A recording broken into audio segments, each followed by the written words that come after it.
Hello guys, welcome back again to my YouTube channel. Stay with me, I'm Tutor Sukses. Di video kali ini, saya ingin sharing kembali tentang boiler operation training for operator and engineer by Tutor Sukses. Semoga teman-teman menambah pengetahuan dan menambah pengalaman melalui video ini. Semoga bermanfaat. Di awal video ini saya sebutkan, don't forget to subscribe, like, dan komen, dan share ke teman-teman sesama engineer, bahkan ke operator boiler dan teman-teman yang bergelut di industri pabrik kelapa sawit kita. Check it out aja. Oke, inilah boiler mimic diagram untuk water tube boiler, khususnya di pabrik kelapa sawit. Kurang lebih seperti ini, bisa teman-teman lihat ya. Oke. Selanjutnya untuk subjek operasi boiler, yang pertama sistem penjagaan boiler, yang kedua langkah-langkah yang perlu diperhatikan sebelum, sewaktu, dan setelah boiler beroperasi. Ada penyelenggaraan harian, mingguan, penyelenggaraan setiap 3 bulan dan setiap 6 bulan. Ada sistem pengoperasian pneumatik, kontrolnya biasanya yang pertama pressure controller MC43, ID fan damper controller, ID fan bias relay, cylinder dan positioner, separator dan filter, pressure regulator, pressure switch, solenoid valve. Untuk yang separator dan filter dan pressure regulator ini biasanya kombinasi atau satu set ya. Yang selanjutnya ada juga controller untuk water level sensor, water level alarm, sinyal processor atau controller. Ada juga control valve, ada feed water pump, ada low water level cutoff. Yang selanjutnya inilah sistem tekanan dan aliran uap. Ini masih menggunakan log sheet ya. Bisa kawan-kawan lihat yang warna biru itu adalah steam flow, yang warna orange itu adalah pressure-nya atau tekanannya. Selanjutnya di sistem pengoperasian elektrik ada electrical control atau control room-nya. Biasanya yang pertama adalah comprehensive panel layout seperti yang ada di sini ya, di gambar itu. Selanjutnya kita ke pusat pengontrolan, ada individual monitoring, individual isolation, integrated alarm system. Biasanya untuk subsonic blowing biasanya dia interlock dengan FD fan. Berikut langkah-langkah yang harus kita perhatikan sebelum, sewaktu, dan ketika boiler beroperasi. Yang pertama adalah periksa level air di dalam upper drum atau steam drum. Biasa disebutkan seperti itu. Biasanya level air berada pada separuh drum uap ataupun sekitar 50%. Yang selanjutnya adalah pastikan semua valve boiler dalam keadaan baik, semua valve tutup rapat kecuali feed water valve, pressure gauge, sample cooler, blow down stop valve. Pastikan air kompresor dalam keadaan baik dan oil engine mencukupi. Yang selanjutnya adalah buka steam drum, air fan, valve. Tetapi apabila tekanan boilernya lebih dari 3 bar, kita tidak perlu membuka valve tersebut. Yang selanjutnya adalah pastikan ID fan dan FD fan damper serta full gate dapat dibuka dan tutup secara manual sehingga tidak terkendala nanti waktu operasional, dan buka ID fan dan FD fan damper sebelum memulai pembakaran untuk mengeluarkan gas-gas sisa yang ada dalam casing ataupun saluran dari FD fan atau ID fan ducting tersebut. Yang keenam adalah periksa fire bar atau fire grate, brick atau batu-batu, dan nozzle di dalam furnace dalam keadaan yang baik. Pastikan air lock dust collector tidak tersumbat.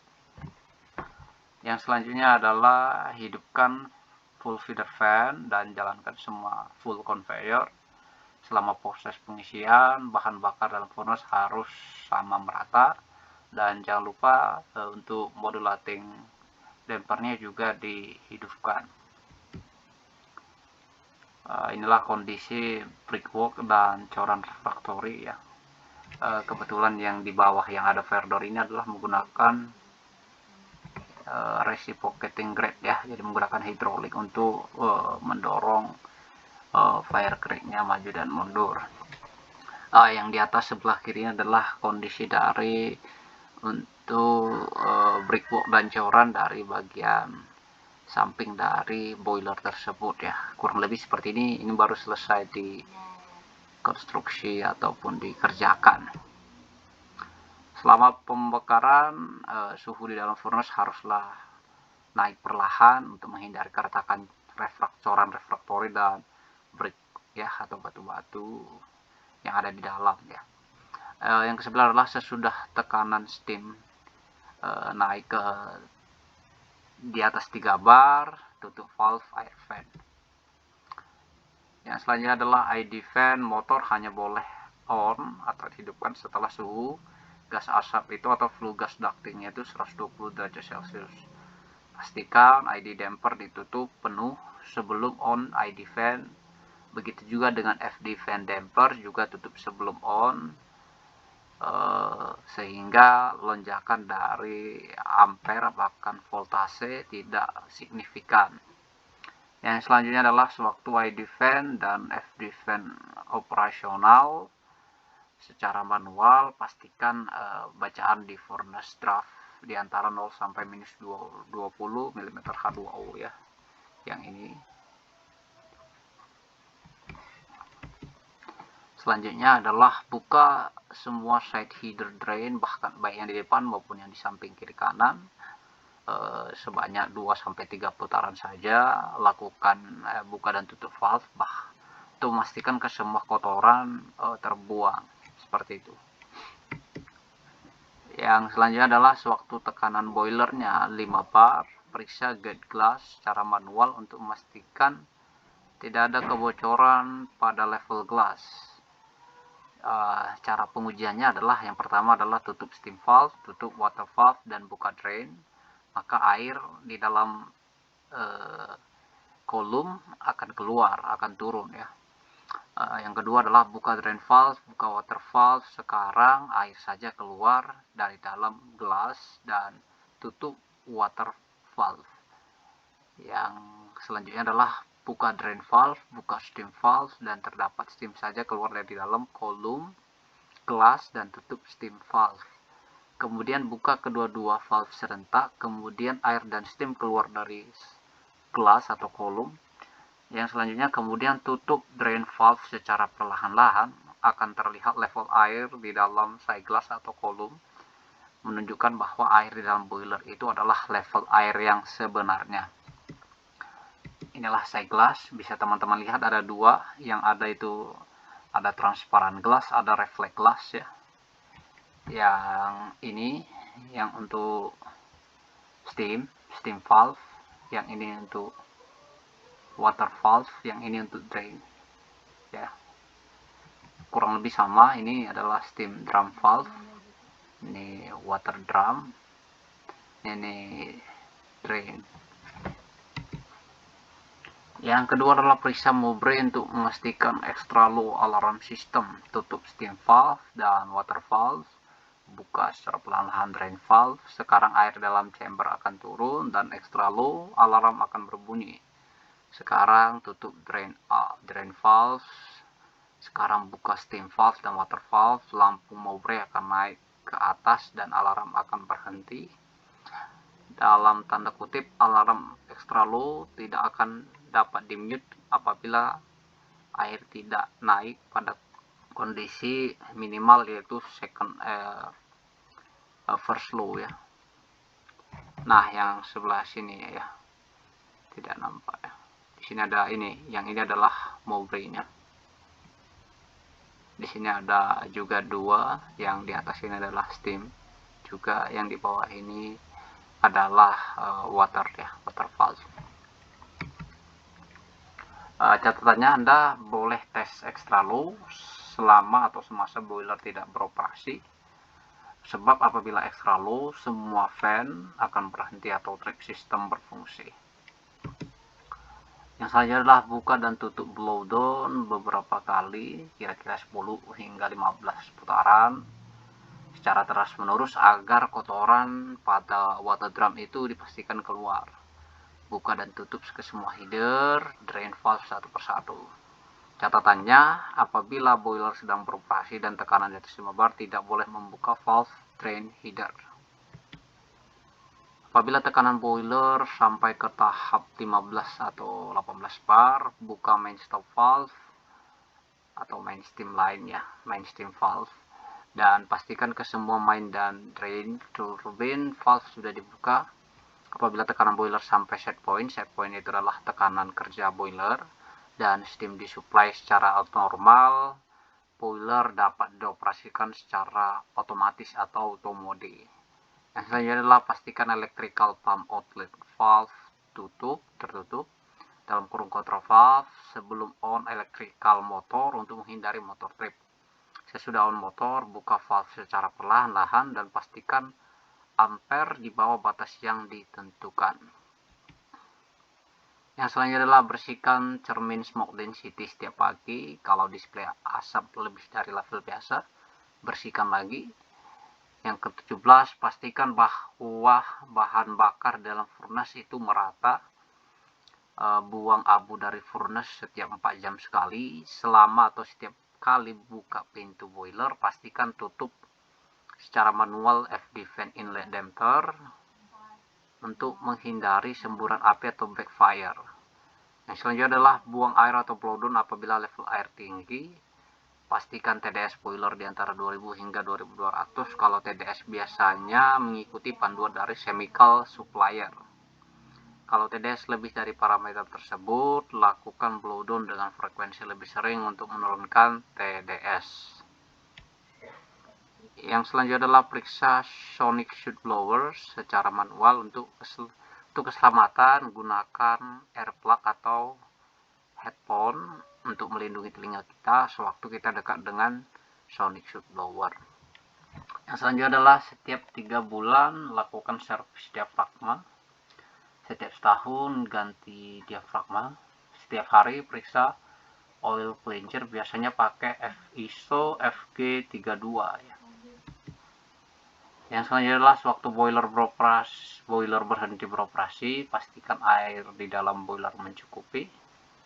Yang selanjutnya adalah keluarkan seluruh bahan bakar dan abu dari boiler furnace dan ashopper.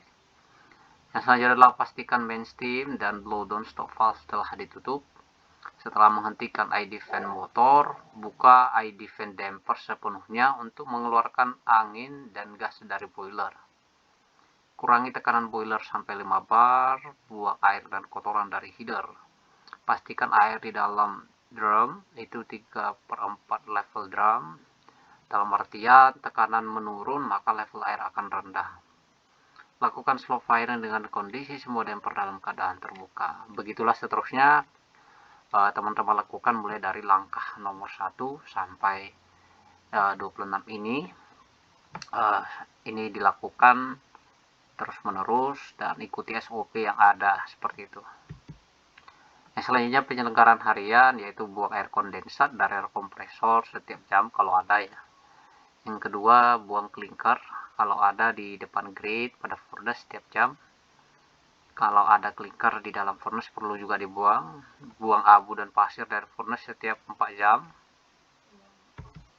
Yang selanjutnya, grease bantalan pada semua conveyor, baik dia yang hanger bearing ya. Yang selanjutnya adalah buang air atau blow down dan kotoran dari water drum setiap 4 jam jika diperlukan ini. Penyelenggaraan mingguan, bersihkan areal furnace dan aspid, bersihkan semua lubang nozzle di dalam furnace, bersihkan kipas ID fan dan abu dari chimney ya. Yang selanjutnya buka dan servis ID dan FD fan air silinder, oleskan grease pada setiap valve handle. Kalau dia menggunakan steam shoot blowing biasanya pakai gear, itu perlu dilumasi atau dioleskan grease. Yang selanjutnya adalah bersihkan area boiler, olesi grease pada electrical feed water pump. Yang dilakukan pada penyelenggaraan 3 bulan adalah bersihkan kawasan tiup dan kawasan dust collector, perhatikan pipe shoot blower, perhatikan kebocoran dust collector kun, tukar air glycerin dari pressure gauge, periksa bagian dalam steam drum dan ketatkan bolt dan nut, pastikan scrubber plate ketat dan benar untuk menghindari air carryover. Setiap 6 bulan pastikan kotoran di dalam steam drum dan lower drum. Coba dicek apakah kotoran pada steam drum dan lower drum sudah banyak, dan khususnya pada bagian internal dari pipa-pipa boiler. Kalau diperlukan dilakukan mechanical dan chemical cleaning ya. Oke, boiler emergency shutdown. Boiler akan mengalami kerusakan apabila kekurangan air. Boiler dan fireman harus membiasakan diri dan perlu berjaga-jaga untuk mengambil tindakan yang perlu sewaktu boiler emergency shutdown. Apabila boiler kekurangan air atau extra low, api harus segera dikeluarkan dari furnace, tutup main steam valve, periksa gauge glass atau side glass, dalam artian tutup steam valve jika terdapat air di dalam side glass atau glass, diizinkan untuk memompakan air kembali. Jika tidak ada, air tidak dipompakan. Jika tidak ada air dalam boiler, boiler harus didinginkan secara alami. Sesudah boiler dingin, periksa semua bagian di dalam furnace dan tube. Isikan air ke dalam boiler dan periksa sekali lagi furnace dan tube. Oke, mungkin gitu aja untuk presentasi dari saya. Semoga bermanfaat. Jangan lupa dukungannya dengan menekan tombol subscribe, like, dan komen, serta nyalakan notifikasi loncengnya. Salam sukses, tutor sukses, sama-sama kita sukses. Terima kasih.